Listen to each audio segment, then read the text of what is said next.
Ele é o nosso Salvador. O princípio e o fim, o alfa e o ômega. E nessa noite eu quero ministrar a palavra do Senhor. O texto se encontra no livro do profeta Amós, no capítulo 3, versículo de número 3 também. O livro do profeta. Abre sua Bíblia em casa. No telefone não tem como, porque você está fazendo uso nessa noite. Mas pega a sua Bíblia. Lê em casa, para te ajudar. Um dos profetas menores. Vai vir logo depois de Daniel. Vai vir Joel. E vai vir Amós. Então está ali pertinho e você vai encontrar o livro do profeta Amós. Capítulo de número 3. Livro do profeta Amós, capítulo de número 3. Daniel, Oséias, Joel, Amós. Louvado seja Deus. Quero dizer para ti que nesse tempo diferente, eu creio que você está crescendo muito na sua casa. Você está fazendo da sua sala, da sua casa, um templo de adoração ao nosso Deus. Você está fazendo do seu lar um lugar onde o nosso Deus ele se faz presente. Mas pelas insistências de você chamar a existência o nosso Deus, num tempo outrora que você estaria aqui no templo, você faz isso na sua casa. E dentro da sua casa, Deus vai liberando bênção e bênção sem medida. Diz assim a palavra de Deus, em Amós, capítulo 3, verso 3 em diante. Duas pessoas viajando juntas, será que o leão ruge na floresta sem ter achado algum animal para poder caçar? Será que o leão novo fica rosnando na caverna se não tiver pego nada? Será que um passarinho caindo numa armadilha que não estava armada? Será que uma armadilha se desarma sem ter pego algum? Tocam cornetas de alarme, será que o povo não fica com medo? Por acaso cai alguma desgraça sobre sem que o Senhor Deus a tenha feito acontecer? Por acaso o Senhor Deus faz alguma coisa sem revelar aos seus servos, os profetas? Quando o leão ruge, quem não fica com medo? Quando o Senhor Deus fala, quem não anuncia a sua mensagem? Deus. Quando Deus fala, quem não anuncia a sua mensagem? O nosso Deus ele é muito profundo naquilo que ele fala e trabalha para um povo. E meditando nessa palavra durante a semana, eu fui trabalhando alguns pontos comigo. E esses pontos eu quero fazer uso nessa noite.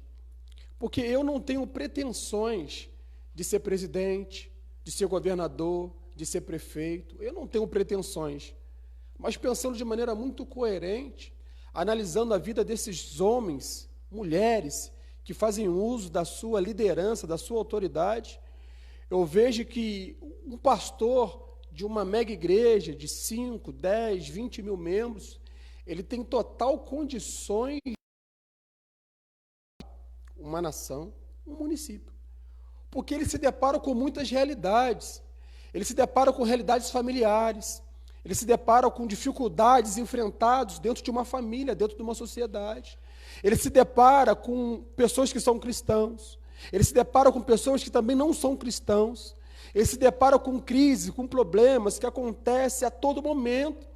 Então ele está preparado para enfrentar uma realidade que uma pessoa que não tem uma vivência de tomar conta de muitas famílias, de tomar conta de um agregado maior, ele vai ter dificuldade na sua gestão. Mesmo ele se qualificando, vai ter alguns disparates que vai ser empecilho para ele. Mas aqui eu quero me ater, não quero fazer apologia para que nenhum pastor ou líder venha a ser recandidato de nada. É a respeito daquilo que Deus tem chamado a gente, da proposta daquilo que Deus tem.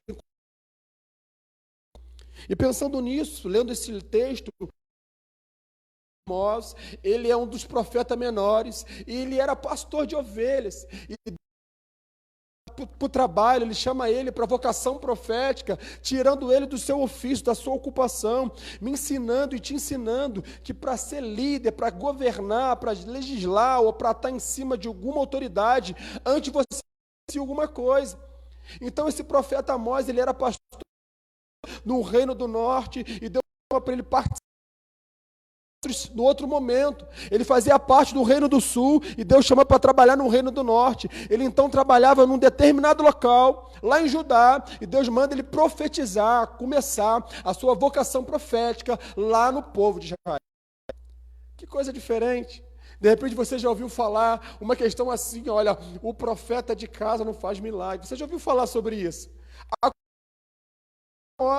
Deus não chama ele para profetizar sobre o povo de Judá, Deus sobre o povo de Israel. Deus o chama para profetizar num povo que outrora ele não tinha um relacionamento, uma intimidade apurada. Convoca e começa a colocar no coração dele palavras para que os outros viessem entender que o mesmo Deus que era um Deus do povo de Judá, era o mesmo Deus que era do povo de Israel. O mesmo Deus que se preocupava com a vida social, com a vida religiosa do povo de Judá, era o mesmo Deus que se preocupava com a vida social e religiosa do povo de Israel. E aí me chama a atenção, porque esse mesmo aparato que Deus faz com Amós, ele fala que o nome Amós, ele aparece no primeiro momento, única só vez no Antigo Testamento, fica no aquele que carrega o peso. Então vai dizer que o profeta, o Amós, é aquele que vai levar o peso, suportar o peso, vai denunciar, ele vai falar das injustiças. Mas as injustiças que não acontecem somente nos patamares, nas escalas maiores, as injustiças que acontecem em escalas menores. Ele vai começar a falar sobre o pecado do povo. Ele vai começar a sinalizar com o povo, olha, vocês estão esperando um conserto lá de cima, vocês querem uma melhora na parte hierárquica, ei, faça a tua parte aqui embaixo. A gente cobra tanto a questão das impunidades, das coisas que não foram solucionadas, que não foram resolvidas, mas aquilo que você faz numa escala menor, você não se atenta e você não faz por onde merecer. Você espera que as coisas aconteçam lá em cima, mas aqui embaixo, que tem que acontecer na mesma escala, na mesma proporção, não aconteça. Eu sei que o fluir tem que começar da referência. Eu sei que os bons exemplos têm que ser lá de cima, mas enquanto que isso não aconteça, meu irmão, eu não posso replicar lá em cima. O povo era sincero, não era sincero na sua prática religiosa, toda parte, justiça e desonestidade. O profeta apela com o povo, arrependimento, todos se voltam para Deus, fazendo o que é bom e odiando o que é mal. Deus revela em visões a Amós que ele vai castigar o povo, mas não vai destruir. Em tempo futuro, Deus fará com que a nação prosperidade. Ele está dizendo assim, olha, num tempo que nós estamos vivendo hoje, Deus não vai destruir. Não vai destruir o Brasil por causa do coronavírus, não vai destruir o Brasil por causa da pandemia, mas Deus está chamando a nação para um conserto. Deus está chamando a nação para um ajuste de conta. Não começa lá em cima, começa aqui embaixo. Não espere lá por cima, espere aqui por você, pela sua casa, pela sua família, pela sua igreja de bairro, pela sua igreja no estado, no município. Não espere o governo federal, o governo estadual, o governo municipal. Há um conserto de arrependimento para com o Senhor. Aí eu quero entrar no texto, porque a primeira coisa que ele começa a dizer no versículo 3 é feito de acordo. Se não houver entre eles acordo, diz assim no versículo 3, por acaso, duas pessoas viajando juntas, se tem alguma coisa combinados? Por acaso, duas pessoas viajam juntas, sem terem antes combinado? Ele está dizendo a respeito de acordo. Aí eu vou lá no Antigo Testamento, no livro de Gênesis, da criação, que Deus chega para Adão e Eva e começa a fazer acordo. Olha, vocês vão ser colocados aqui no melhor ambiente que tem na terra. O céu é lindo, belo, sublime, mas eu vou criar para o homem, aquele que eu fiz a minha imagem e semelhança, o melhor ambiente para desfrutar daquilo que Deus quer para a tua vida. Deus ali então faz o jardim no Éden, coloca o homem, coloca a mulher, mas ali ele faz um acordo com o homem. Olha, homem, tem essas duas árvores frondosas no meio do jardim.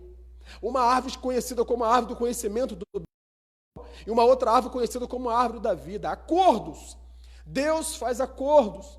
E o Senhor, beleza, Deus, eu estou contigo. Beleza. Então ele foi selado. O acordo, então, ele dá prosseguimento. Mas a gente vê que há uma ruptura no acordo. O homem vai comer do fruto do conhecimento do bem e do mal. Independente da indução, independente daquilo que te levou a fazer aquilo, você tem um acordo. E quando se fala de acordo, eu me lembro o que diz lá no Novo Testamento, no Evangelho de Mateus, no versículo 13 e 24, que fala sobre a parábola da semeadura, onde o trabalhador sai para semear e vai colocar o trigo, aí em determinado momento vai vir o inimigo e vai colocar lá o joio, e eles vão crescer junto. Aí um dos funcionários vai dizer assim, olha, Senhor, aqui tem o trigo e tem o joio, quer que arranque? Ele, não, deixa crescer primeiro, que no tempo certo a gente separa. E eu estava lendo de maneira muito minuciosa, já li tanto esse texto, mas essa semana ele pulou diferente no meu coração, porque ele estava falando que quando eles separaram o joio do trigo, ele separa o joio primeiro. Espera lá. Primeiro? Ele separa o joio primeiro. Coração, a respeito de não me alegrar que o ímpio é abençoado primeiro. Que aquele que não serve ao Senhor está sendo abençoado primeiro. Que aquele que apostou da fé está sendo abençoado primeiro. Porque fala assim, o joio, ele é separado primeiro. Ele é separado primeiro, olha que coisa interessante. Então ele recebe a bênção primeiro, ele recebe a água primeiro, ele recebe o cuidado primeiro, ele recebe a chuva primeiro, ele recebe...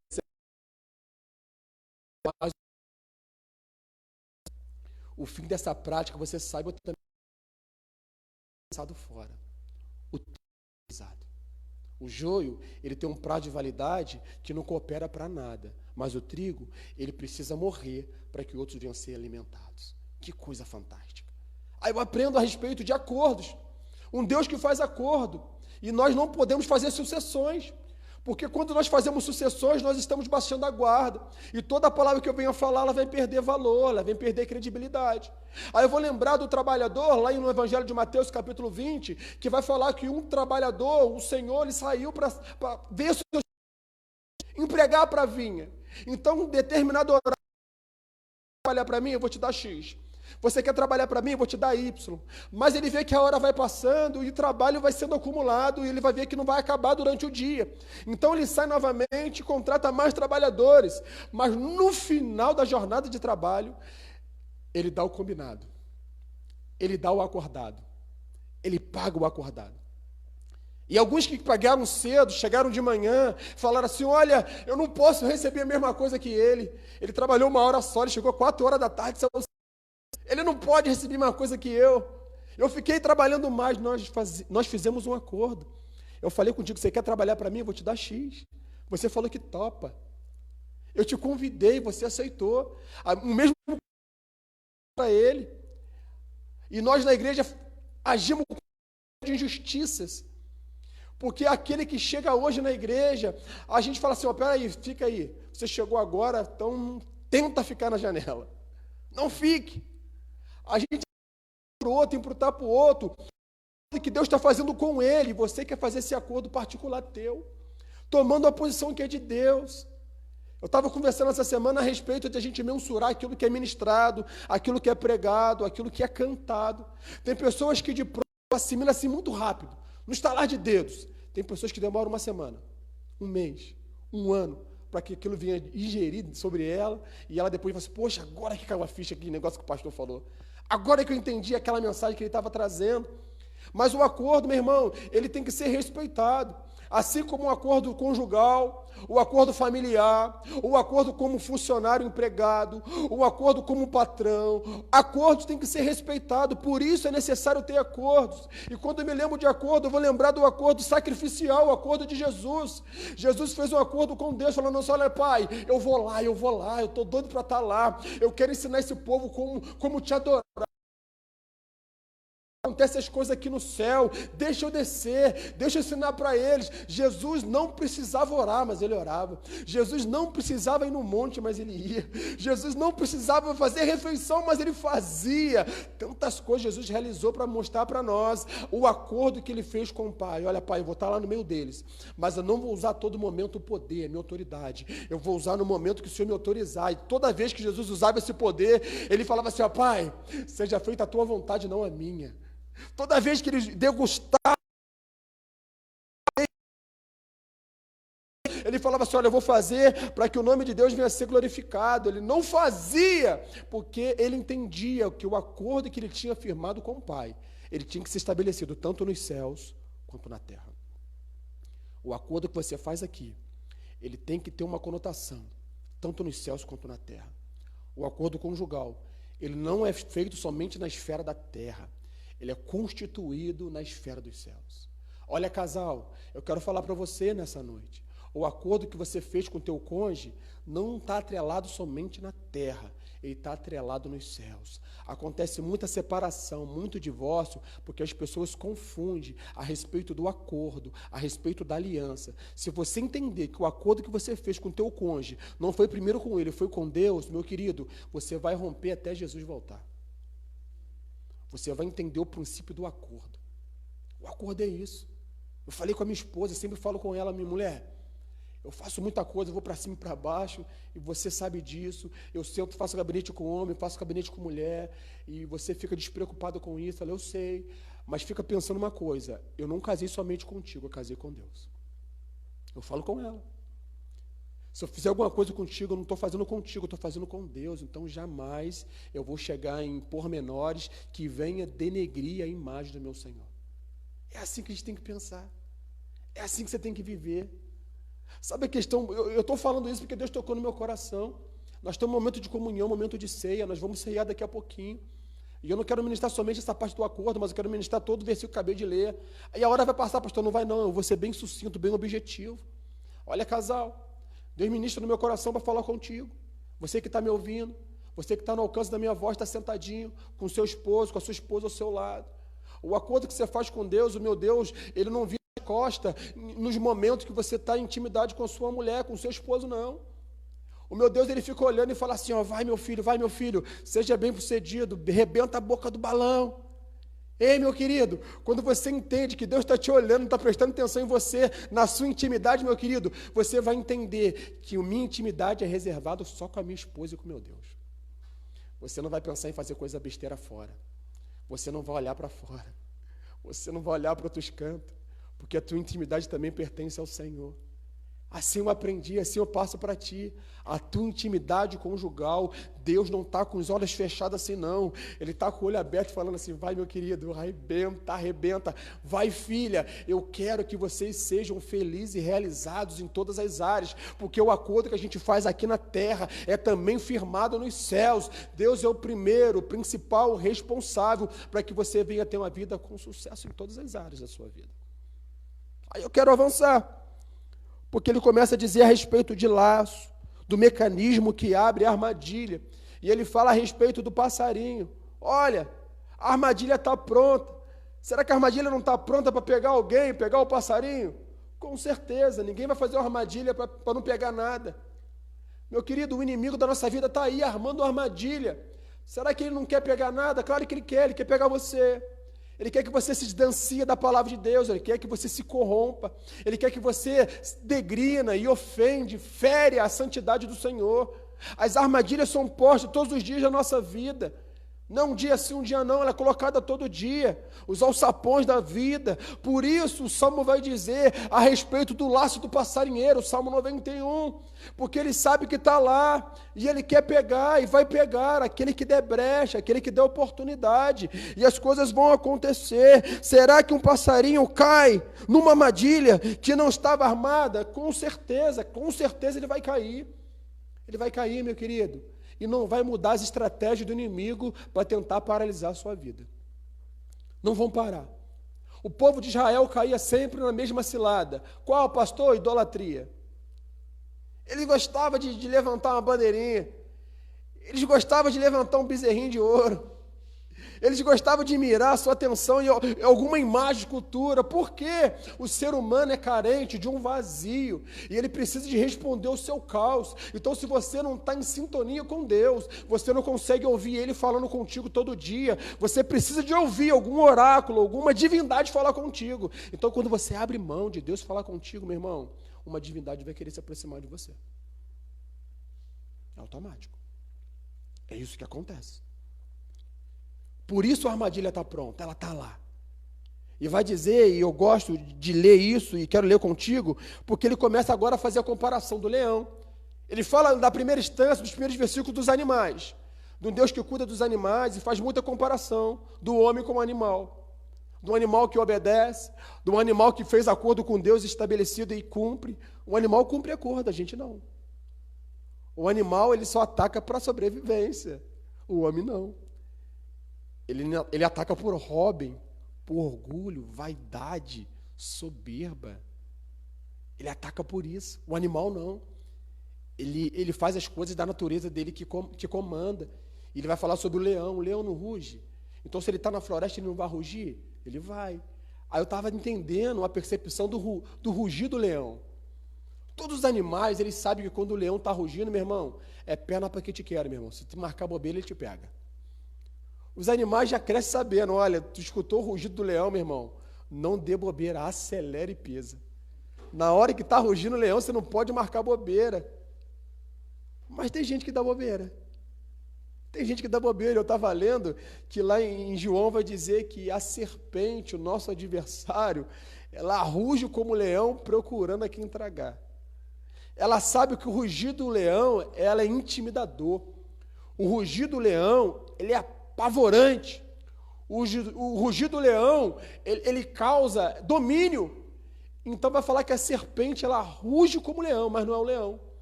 Ela então tenta intimidar, ela tenta rugir. E eu gosto de um texto que vai dizer a respeito do covil do leão, o ambiente do leão, o território do leão. Quem é o bobo de cair lá? Quem é o bobo de cair lá?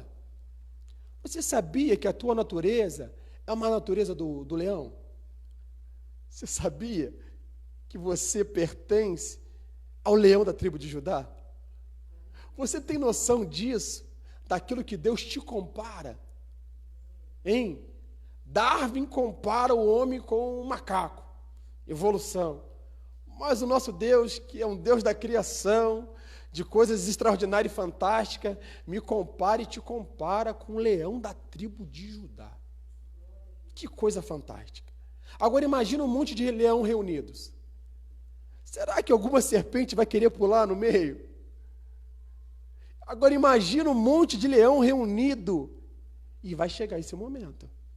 Quando você entender que você é um leão, que eu sou um leão, que a sua esposa é um leão, que o teu filho é um leão, que a tua filha é uma leoa, que a gente vive e convive num território de leão, meu irmão, não tem serpente que pula lá dentro para tentar atrapalhar a tua alegria familiar e conjugal.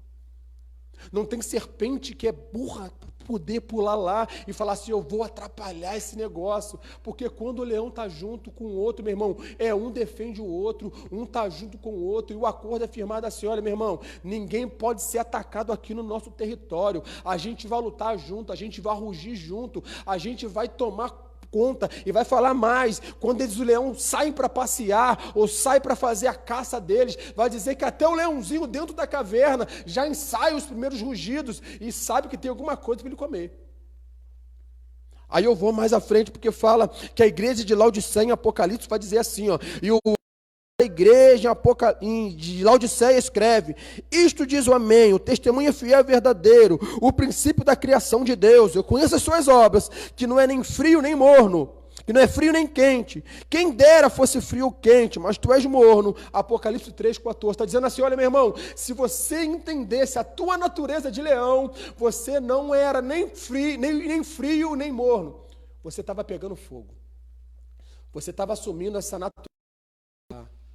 Deus não te chama de medroso, Deus não te chama de covarde, Deus te chama de valente.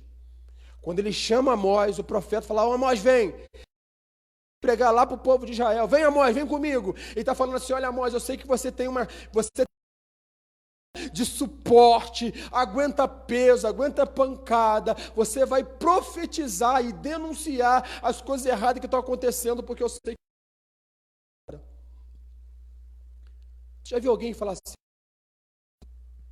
E o irmão está mal, o irmão está passando por uma dificuldade, por um problema. Chega perto dele, não fala nada não, deixa ele resolver sozinho. O profeta é aquele que vai lá e fala: olha, meu irmão, você está com esse problema assim, assim, assado, vamos resolver. Vamos resolver? Meu irmão, você está passando por essa dificuldade, eu estou vendo, a igreja viu, eu vi, mas se não veio ninguém falar contigo ainda, eu quero ser o primeiro, eu sei que vai vir outros, porque Deus está trazendo uma maturidade na vida da igreja. Eu não posso ver um problema e jogar ele para frente sem parar com a pessoa e ver com ela. Eu não posso ver uma situação desconcertante e rir daquela situação, ao invés de chegar perto e falar assim: meu irmão, o que você está precisando? Muitas pessoas saíram da presença de Deus por uma gota. Afastaram da presença de Deus por uma gota. Mas o cerco foi apertado. Deus está levantando um Amós. Deus está levantando um tempo como este, para que você que saiu por causa de uma gota, você que está fora por causa de um deslize, retorne por causa de Jesus. Você que chora porque algo não aconteceu na tua vida, acontecer. Você que não está entendendo princípios e processos, lembra que o acordo que você firmou não foi com o homem, foi com Deus. Então Deus, ele não quebra acordo. Deus não quebra princípios. Ele continua inalterável na sua proposta para contigo. Deus continua te chamando de filho. Deus continua te chamando de filho. Por isso, lá em Lucas, se arrebenta todo, volta para casa, pensando que ia ser chamado de servo, de escravo, e a primeira palavra que ele ouve: filho meu, toma aquilo que te pertence, o anel do teu dedo, a sandália no teu pé. Você não anda descalço, quem anda descalço é escravo. Você tem um pai, toma aqui a sandália, uma sandália nova, coloca no seu pé. Olha, toma um banho, veste, uma roupa, porque você não é... Meu querido, não fica preocupado, volte para a casa do Senhor. Volte para cá. Pastor, mas eu tenho algumas coisas pendentes. Volta para cá, meu irmão. Eu quero ajudar você a se liberar, se desprender dessas coisas que afasta Deus de ser a plenitude na sua vida. E eu me recordo que a respeito de acordo, ele vai falar lá em Jeremias, capítulo 38, chega lá um profeta, o profeta Jeremias conversa com o rei Zedequias e fala assim: olha, rei, se você for para a guerra de qualquer maneira, o rei da Babilônia, ele vai te matar, vai matar os seus príncipes, vai matar as suas autoridades, porque o Senhor não se entregou. Mas se o Senhor se entregar, ele vai poupar a vida do Senhor, vai poupar a vida dos outros líderes, autoridades, mas o Senhor vai ser levado para cativo para a Babilônia. E falar assim: olha, prende agora e coloca ele no poço, porque a palavra que ele está dizendo, ele está trazendo fragilidade para o rebanho, ele está trazendo fragilidade para o exército, ele está trazendo fragilidade. O povo não vai querer lutar, porque está sabendo que vai lutar e vai perder, está sabendo que vai entrar na guerra e vai perder. Então eu não quero que Jeremias fale, coloque ele no poço. Aí coloca ele no poço, ele sai e ele vai e fala novamente: eu vou falar um negócio para o senhor. O senhor vai me matar?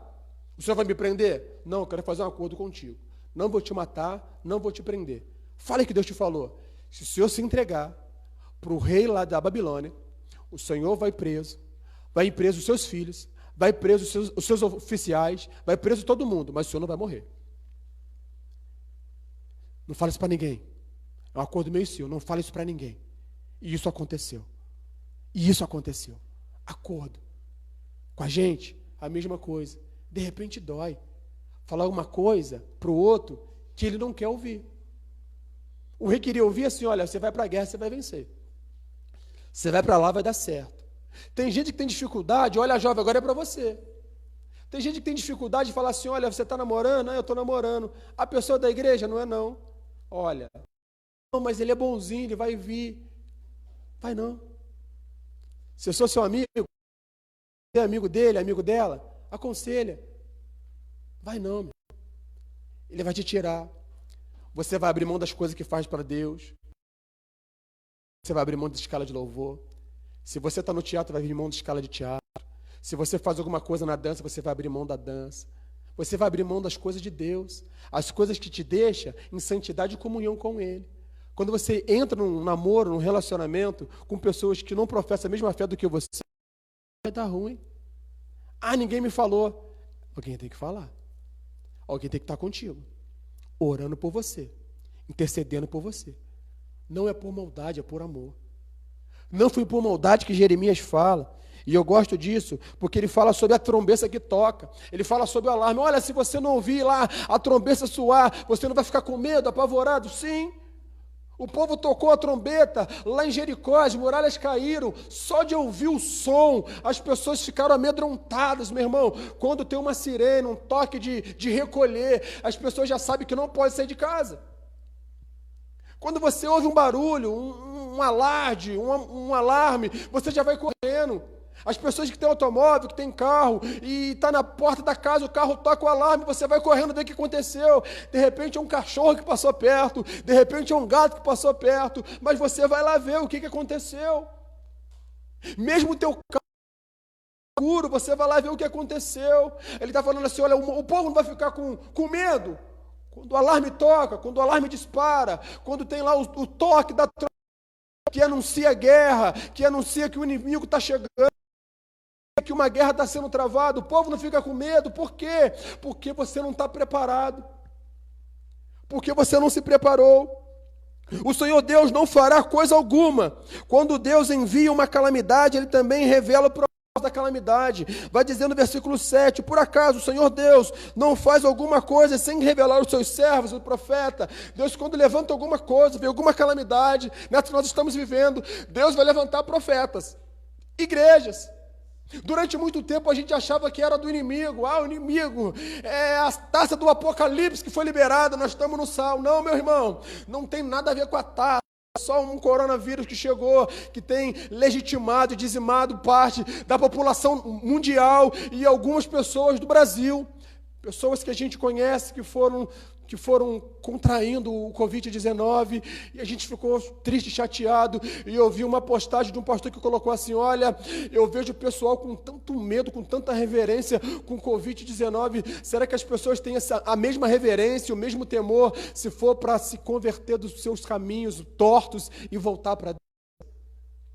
As pessoas mudaram os seus hábitos, as suas rotinas, as pessoas mudaram tanta coisa, e a palavra de Deus fala assim, ó, muda por causa de Deus, e você não mudou.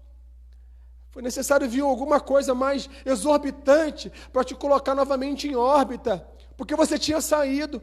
Foi necessário para falar assim, olha, meu irmão, chega de brincar de ser igreja. Foi necessário poder te sintetizar novamente para falar que o nosso reino não se consiste somente aqui na terra, aquilo que está para nós está no céu, mas a gente se limita às coisas terrenas. Você estava mirando coisas dos bens materiais, e a palavra de Deus de Mateus vai dizer, olha, vai correr, não busque tesouro, não busque essas coisas. Olha, eu não estou falando que você não tem que ser próspero, que você tem que trabalhar, não, pelo contrário, eu estou falando que você não deve priorizar essas coisas mais do que do Senhor. Tem gente que na igreja está chegando agora, nunca ouviu falar.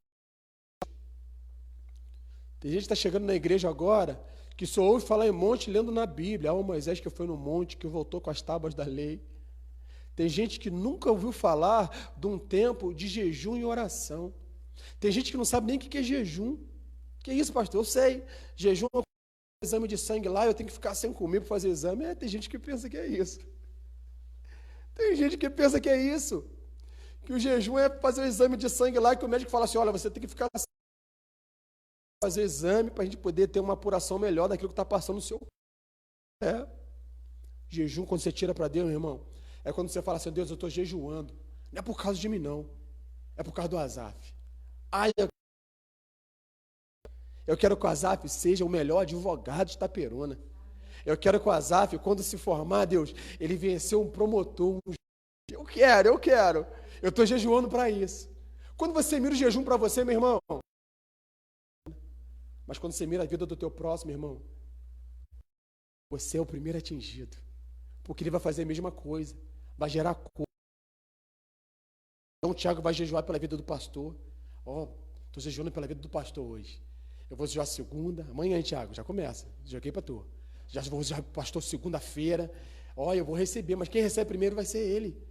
Porque ele entendeu que jejuar não é para matar a minha carne somente, não. É para matar a minha vontade de orar somente para mim e ser orgulhoso somente ao meu ponto. É eu entender que a vida do outro também precisa que eu pare, interceda. Porque a palavra de Deus fala assim, olha, eu tenho que honrar a Deus sobre todas as coisas, amar o Senhor e o meu próximo como a ti mesmo. Como é que eu vou pensar em jejuar se eu nunca parei para pensar que... Ei, faz isso, meu irmão. Aí a palavra vai dizer a respeito disso. Olha o que diz Isaías. Também farei vir sobre eles os seus temores, porque clamei e ninguém respondeu, falei e ninguém me escutou, mas fizeram o que era mal aos seus olhos, e escolheram aquilo que eu não tinha prazer. Ele está dizendo assim, olha meu irmão, se você jejua, se você ora, e não é da vontade de Deus, meu irmão, você está perdendo tempo, mas quando você dele é o primeiro a falar assim, vai, tá certo. Aí vai mais à frente, ele vai falar sobre a brincadeira que começa a ficar séria. Diz em Provérbios 26:13, ó preguiçoso, um leão está a caminho, o leão está na rua. Já pensou você entendesse o seu propósito na terra? Naum 2:11 vai dizer, quem entra no covil do leão? Que coisa você não pode esquecer a respeito do covil do leão. Em 1 Pedro 5:8 vai dizer, sede sóbrios, vigiai, porque o nosso adversário, ele ruge mesmo como leão. E tem uma canção que diz, eu estou chegando no final, que fala assim, era eu para ser condenado.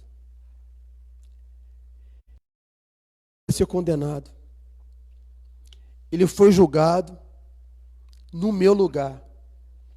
E hoje eu tenho vida. Ele foi julgado no meu lugar. E hoje eu tenho vida.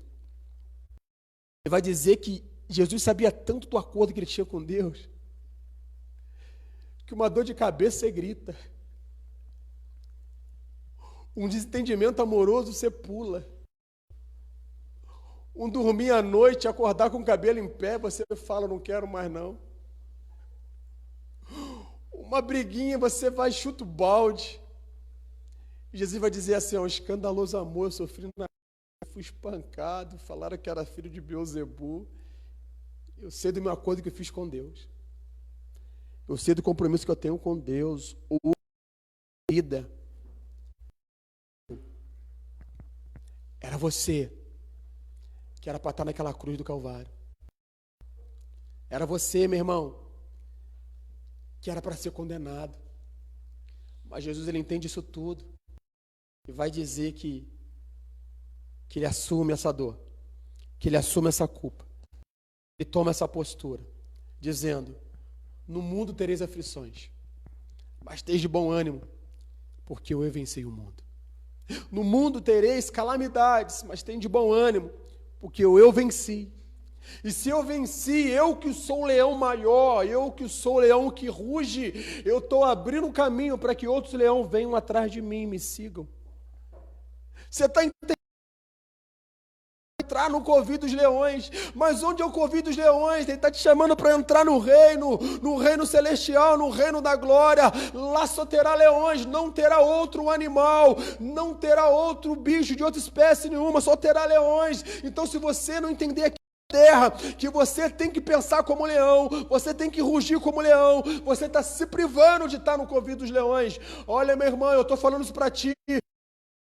pensa pequeno, enquanto você pensa em maquinar o mal, enquanto você pensa em repelir o mal, de ter uma natureza de leão, enquanto que você pensa que o outro pode chegar, mas você coloca empecilho para que ele não chega, você está limitando o seu potencial de leão. Mas quando você começar a entender que quando você é um leão, abre o outro caminho para outro leão chegar, você está abrindo uma brecha, um procedimento para que o reino, o covil do leão, ele se estabeleça aqui na terra, no ambiente que você se encontra. Imagina no seu ambiente de trabalho uma cova de leões. Imagina no seu horário de almoço você falar assim: a gente rugir. Está na hora da gente louvar, adorar. Imagina no seu ambiente de trabalho você falar assim: olha, eu quero saber qual que é o teu rugido. Qual que é o teu rugido? Qual que é o teu talento? Qual que é o teu dom? O que você gosta no Senhor? Imagina o seu ambiente de trabalho, o teu amigo que trabalha contigo, sentar contigo e falar assim: olha, lá em casa está tenso demais, o meu pai não me entende, a minha mãe não me entende, e você começa já a ensaiar. Começa a ensaiar, uau, e aquele leão vai acendendo dentro de você, meu querido, e você vai falando: meu querido, vamos orar agora, vamos parar agora, porque Deus está levantando um leão dentro da tua vida também, a casa também. A mãe estava dizendo assim: olha, povo, não espere o povo lá em cima chegar, não, comece você, comece no seu trabalho, na sua esfera do seu domínio, não espere de cima, ruja de lá, meu irmão, que as coisas vão começar a ser postas em ordem. Você é um leão, você é um leão, meu irmão, não esquece isso não, você é um leão, você é um predador, tu és uma predadora, você é uma leoa. Ei, aquela juba que fala, juba não, você é uma leoa aqui dentro, que fala, cheio de propriedade da palavra do Senhor, cheio de convicção da fé viva que você tem. Não vai ser o coronavírus que vai impedir a tua fé de ser levada em proporções maiores. Não vai ser essa pandemia, meu irmão, que vai esconder o leão que está dentro de você. Eu não posso estar na rua, eu não posso estar na igreja, meu irmão, mas o leão que está dentro de mim, ele vai chegar em outras alturas, porque eu vou abrir a janela casa e vou dar um rugido tão alto que o meu vizinho vai ser impactado, que a minha vizinha que mora embaixo vai ser impactada, que aqueles que trabalham comigo, meu irmão, não vai ficar da mesma forma. Olha quantas pessoas que chegam perto de você com medo, reclamando, falando o que vai fazer, meu querido. Isso tudo vai passar e um tempo novo vai chegar. Mas se você esperar chegar um tempo novo, não começar agora, criar mecanismo para que quando chegar um tempo novo, você já esteja rugindo, você fica para trás. Você fica para trás, você já pode rugir agora. Posso, pastor? Claro. Você pode rugir da tua casa agora. Ó, pastor, vou rugir. Você rugiu daí? É claro que pode. Nós somos leões em Deus. Nós somos feras no Senhor. Ei, fera! Tu é fera. Você é fera. E eu quero abençoar a tua vida nessa noite. Eu quero te convidar a colocar a mão no seu coração. Aleluia. Coloca a mão no seu coração. Ei, leão, coloca a mão no seu coração. Imagina comigo agora você passeando no pasto onde só tem leões. Imagina agora você passeando num pasto onde tem leões filhotes. Imagina agora ele está passeando e está ouvindo um leão rugindo, o filhote ouvindo o leão mais velho rugindo. O leão não mia, ele ruge, ele ruge. Ei, você ruge. Você não reclama, você ruge. Você não murmura, você ruge. Ei, você marcha.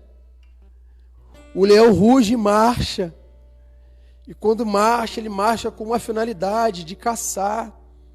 Ei, você não é caça. Você não se esconde, você dá cara para bater. Você não se envergonha, você encoraja. Você não deprecia, você inspira. Você é leão. Você é leão. A gente olha e fala assim, quando eu crescer eu quero ter uma juba igual a dele. A gente olha e fala assim, quando eu crescer eu quero rugir igual ele. E meu irmão, eu quero ver uma criança dentro da casa de Deus falar assim, eu quero ser igual a tia Ju quando eu crescer, eu quero. Eu quero ser igual o tio Renan quando eu crescer, eu quero. Eu quero ver esses leãozinhos filhote, igual Moisés quando eu crescer, eu quero. Eu quero esses leãozinhos falando, eu quero ser igual o irmão Marquinhos quando eu crescer, eu quero. Você tem que inspirar outros, meu irmão. Você tem que inspirar outros. A tua vida tem que inspirar outros. O teu rugido tem que inspirar outros. Deus, eu oro nessa noite, entendendo, Pai, que da forma que nós estamos levando o cristianismo, não estava inspirando ninguém. O leão estava igual um latido de cachorro. Mas eu não quero ser assim. O Senhor não faz a gente para ser assim. E hoje está voltando essa alegria, está voltando esta unção, está voltando essa autoridade, está voltando este poder, está voltando essa intrepidez, essa ousadia de amar mais, essa ousadia de julgar, essa ousadia do outro, essa ousadia de falar, de denunciar quando as coisas estão erradas. Mas eu quero falar também que o que eu devo fazer, o que eu devo fazer para as coisas eu somente apontar e julgar. Eu quero também inspirar e falar assim, olha, se nós andarmos por esse lado vai dar certo, se nós fazemos isso aqui vai dar certo. Olha, eu quero ser bênção na vida da igreja, eu quero ser bênção na vida daquele que trabalha comigo, eu quero ser bênção do pai, da minha mãe, do meu filho, da minha filha, do meu esposa. Eu quero rugir. E eles falaram assim, olha, rugiu para orar e abençoar a minha família, irmão, e o teu filho, a tua filha entender que o meu pai levanta, que a minha mãe levanta, que ela lê a palavra, que ela pega um garfo, coloca na boca e agradece a Deus pelo alimento na mesa. Eu quero entender, meu irmão, que essa palavra que está sendo pregada e ministrada hoje está levantando homens que suportem, que carregam a carga um do outro e que preocupado com cara feia, não, porque o nosso Deus, Ele não se atenta com aliança firmada somente na terra, irmão, que aliança, o acordo que é firmado nos céus. Deus te dá todo o crédito para você avançar. Avança mais, mesmo o povo não te dando crédito nenhum, avança mais, porque eu te fiz para caçar e não para ser caçado. Vai! Quem vai rugir primeiro, quem já rugiu na frente, foi Jesus, o leão da tribo de Judá. Olha você, meu irmão, que estava fora, afastado da presença do Senhor. É o momento de você voltar a rugir, é o momento de você voltar a trotar, a marchar. Então chegou o tempo e já vai ser casa. Eu quero me acender, eu quero voltar a fumegar. Quando você faz isso agora, há uma nuvem de glória nos céus, mirando a tua vida como holofote, dizendo, Deus te abençoe. Há uma plenitude nos céus agora, onde os anjos param para ouvir o teu clamor, o teu rugido, de dizer, Deus, pode contar comigo. Quando as coisas voltarem, eu quero me incendiar, eu quero inspirar outros. Eu sei que eu falei um tempo atrás, mas eu estou disposto a renunciar a uma vida de pecado. Eu estou disposto a renunciar a uma vida pecaminosa para viver uma vida de santidade no Senhor. Ei, a calamidade para castigar, não para destruir. Deus não quer destruir, Deus quer aperfeiçoar. Deus está te trazendo de volta. Deus está te conduzindo de volta. Ei, você que está dentro da casa do Senhor, sentindo frio, desanimado, Deus está falando contigo hoje. Volta a rugir. Volta a rugir. O desânimo, ele vem provocado por aquilo que eu deixei de fazer. Buscar ao Senhor. Mas quando eu volto, quando eu retorno, quando eu entendo que eu tenho que rugir, Deus me fez para rugir, eu começo a rugir. Ah, pastor, eu estou doido para rugir na igreja. Não. Começa a rugir na tua casa. Começa a rugir aí na sua casa, você tem que rugir primeiro. Nessa caverna, rugir aí, ó.